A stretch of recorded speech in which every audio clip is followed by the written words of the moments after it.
నిన్నటి వరకు మనందరి మధ్యలో ఒకటిగా ఉండి చాలా కలుపుగోలుతనంగా అందరితో చాలా సన్నిహితంగా ఉన్నటువంటి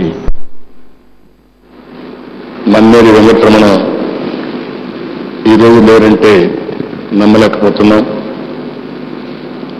అంతేకాకుండా ఇతని తిరుపతి ప్రజలకే కాకుండా ఇతని మరణం తెలుగుదేశం పార్టీకి తీరని లోటు. ఇటీవల అస్వస్థతగా ఉండడం, ఒకసారి కూడా హాస్పిటల్కి చెక్ చేసుకొని రావడం, ఇటీవల ఒక ఫంక్షన్కి పోయి అందరూ ప్రజలుంటే వాళ్ళందరితో మాట్లాడుతూనే ఆరోగ్యాన్ని కూడా లెక్క పెట్టుకోకుండా సుస్థిగా ఉన్నప్పుడు కూడా వాళ్ళందరూ ఉన్నారు వాళ్ళని సాటిస్ఫై చేయాలి, వాళ్ళ సమస్యలని అక్కడే మాట్లాడుతూ ఉండడం, అందరూ కళ్ళ ముందనే కూలిపోవడం కూడా జరిగింది. తర్వాత హాస్పిటల్ తీసుకెళ్లారు. హాస్పిటల్ తీసుకుపోయి నేను కూడా ఫోన్ చేసి కనుక్కున్నాను. ఆయన భార్యతో మాట్లాడాను, డాక్టర్తో ఎప్పటికప్పుడు ఆదేశాలు ఇస్తున్నాం. అక్కడి నుంచి నాతో మళ్ళీ ఆయన మాట్లాడి నన్ను సింగపూర్ వెళ్ళమంటున్నారు, నేను సింగపూర్ వెళ్తాను, మీరు కూడా వేరే వాళ్ళకి చెప్పమంటే దానికి కూడా నేను ఆ విధంగా చేస్తానని చెప్పాను. కానీ ఆయన నేరుగా అపోలో హాస్పిటల్కి వెళ్ళడం, అక్కడ పోయి ఆపరేషన్ చేసుకున్న తర్వాత పోస్ట్ ఆపరేషన్ కాంప్లికేషన్స్ వచ్చి ఆయన చనిపోయే పరిస్థితి వచ్చింది. అక్కడ వాళ్ళకి మైక్ లేదంటున్నారు ప్రెస్ వాళ్ళు. మైక్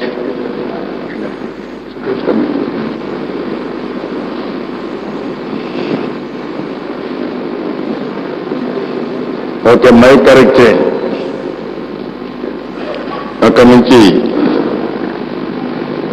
పోస్ట్ ఆపరేషన్ తర్వాత వచ్చిన కాంప్లికేషన్లో ఆయన చనిపోవడం జరిగింది. అది విన్నప్పుడు చాలా బాధపడ్డాం. నేను వాళ్ళ కుటుంబ సభ్యులతో మాట్లాడినప్పుడు ఆయన భార్య కానీ పిల్లలు కానీ చాలా బాధపడుతూ మా తండ్రి ఆ రోజు అక్కడ ఆపరేషన్ చేసుకోకుండా సింగపూర్ పోయింటే బతుకుండేవాడని చాలా ఆవేదన బాధపడ్డారు. అదే వారికి దశ ఆ కుటుంబం కూడా చూస్తే ఏ విధంగా అతను పనిచేశాడు, ఎంత సహనంగా ఉన్నాడో, సహనానికి మారు పేరు ఈ వెంకటరమణ. ఎందుకంటే దశ ఆయన ఒక సాధారణ కుటుంబంలో పుట్టాడు.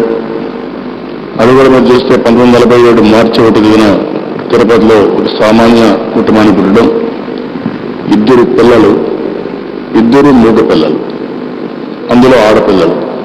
ఆ 2కి పెళ్లిళ్ళు చేసి తర్వాత భార్యాభర్త ఆ పిల్లలకి సేవ చేస్తూ వాళ్ళని ఆదుకుంటూ అదే మరిగా వాళ్ళు మిగిలిన సమయంతా ఆ మూగ పిల్లలు కూడా ఎవరు వచ్చినా కాఫీలు ఇవ్వడం, టీలు ఇవ్వడం, వాళ్ళకి మర్యాదలు చేయడం, ఇలాంటి మర్యాదలతో తన జీవితాన్ని మొత్తం గడిపాడు. ఆయన భార్యతో మాట్లాడితే ఆవిడ ఎంఏ చేసింది, లిటరేచర్ చేసిన, ఎంఏ ఇంగ్లీష్ లిటరేచర్ చేసింది.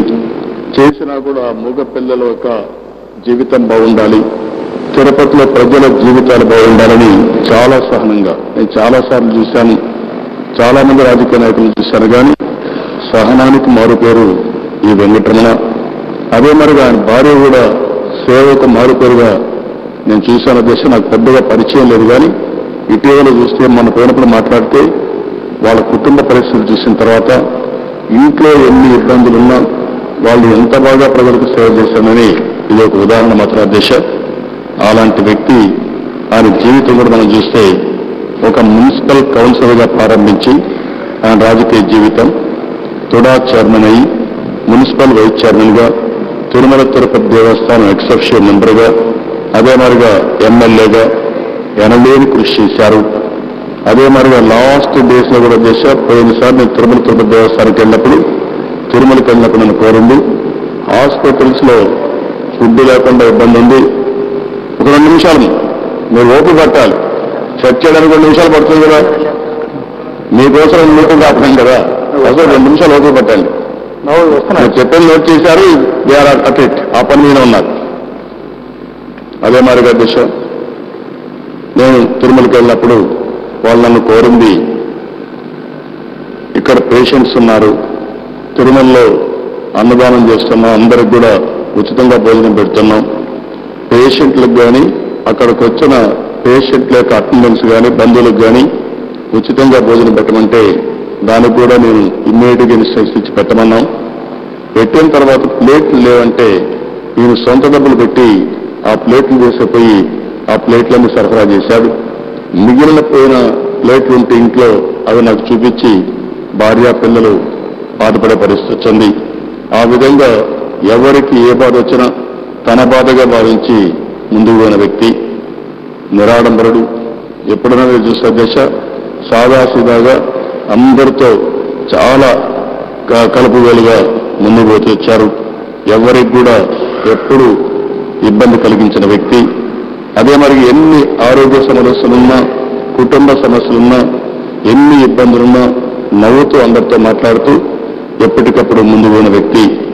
అయితే ఆ దేశ ఇదే కాకుండా నాతో చాలాసార్లు డిస్కస్ చేసినప్పుడు తిరుపతి నగరాన్ని ఒక సుందరమైన నగరంగా తయారు చేయాలి, ఒక మెగా సిటీగా తయారు చేయాలి. హౌసింగ్ కట్టారు, ఇంకా పూర్తి కాలేదు, ఆ ఇల్లు కట్టేయాలి, ఆ ఇల్లు కట్టి అందరూ కూడా ఇల్లు ఇవ్వాలి అని చాలాసార్లు నన్ను అడుగుతూ, ఎవరు వచ్చినా నీకు ఇల్లుందా, నీకేం సమస్య ఉంది అని అడిగడిగి పనులు చేపించిన వ్యక్తి ఈ వెంకటరమణ అని కూడా నేను మీకు తెలియజేస్తున్నాను. అదే మరిగా దిశ 42,000 మెజార్టీతో గెలిచారు. అంటే 42,000 మెజార్టీ గెలిచారంటే ప్రజల్లో ఎంత పాపులారిటీ ఉందో ఇది ఒక ఉదాహరణ మాత్రం. ఒక కళాకారుడిగా కూడా వెంకటరమణకి గుర్తింపు ఉంది. దాదాపు 100 పైగా నాటకాల్లో నటించాడు. శాసనసభ్యులు నిర్వహించే నాటక పోటీల్లో 6 సార్లు బంగారు పథకాన్ని కూడా సాధించారు. పెళ్లిళ్ల పేరయ్య, అడవిలో అన్న, ఒరే రిక్షా తదితర 20 సినిమాల్లో వెంకటరమణ నటించాడు. హాస్యనటుడిగా ప్రేక్షకుల అభిమానం పొందారు. ఆయన నిర్మాతగా కూడా కొన్ని సినిమాల్లో నిర్మాత కూడా ఇది చేశారు. ఇవన్నీ చేసే దిశ పేద బడుగు బలహీన వర్గాల అభివృద్ధి కోసం నిరంతరం తప్పించిన వ్యక్తి వెంకటరమణ గారు. ఇవన్నీ చేసిన వ్యక్తి ఈరోజు మరణించ పట్ల చాలా బాధ కలుగుతుంది. ఏదేమైనా దిశ ఓసారి జీవితంలో డెస్టినీ ఎవరు కాదల్లో ఆ విధంగా ఆయన మరణించిన దాని పట్ల పార్టీకి చాలా నష్టం, తిరుపతి ప్రజానికానికి చాలా నష్టం. ఏది ఏమైనా ఆయన ఆత్మకు శాంతి కలగాలని భగవంతుని మనస్ఫూర్తిగా ప్రార్థిస్తూ, ఆయన కుటుంబ సభ్యులకి నా ప్రగాఢ సానుభూతి తెలియజేస్తూ, ప్రత్యేకంగా ఆయన భార్యకి నా ప్రగాఢ సానుభూతి తెలియజేస్తున్న దిశ. అదే మరిగా ఆవిడ ధైర్యంగా ఉండి వాళ్ళ పిల్లల భవిష్యత్తే కాకుండా ఆవిడ ఏదైతే వెంకటరమణ గారు ఒక ఆశయాల కోసం పోరాడారో ఆ ఆశయ సాధన కోసం ఆవిడ కూడా ముందుకు పోయే విధంగా భగవంతుడు అన్ని విధాలు ఆవిడకి ధైర్యాన్ని, సాహసాన్ని ఇవ్వాలని చెప్పి మనస్ఫూర్తిగా ఆశిస్తూ సెలవు తీసుకున్నాను.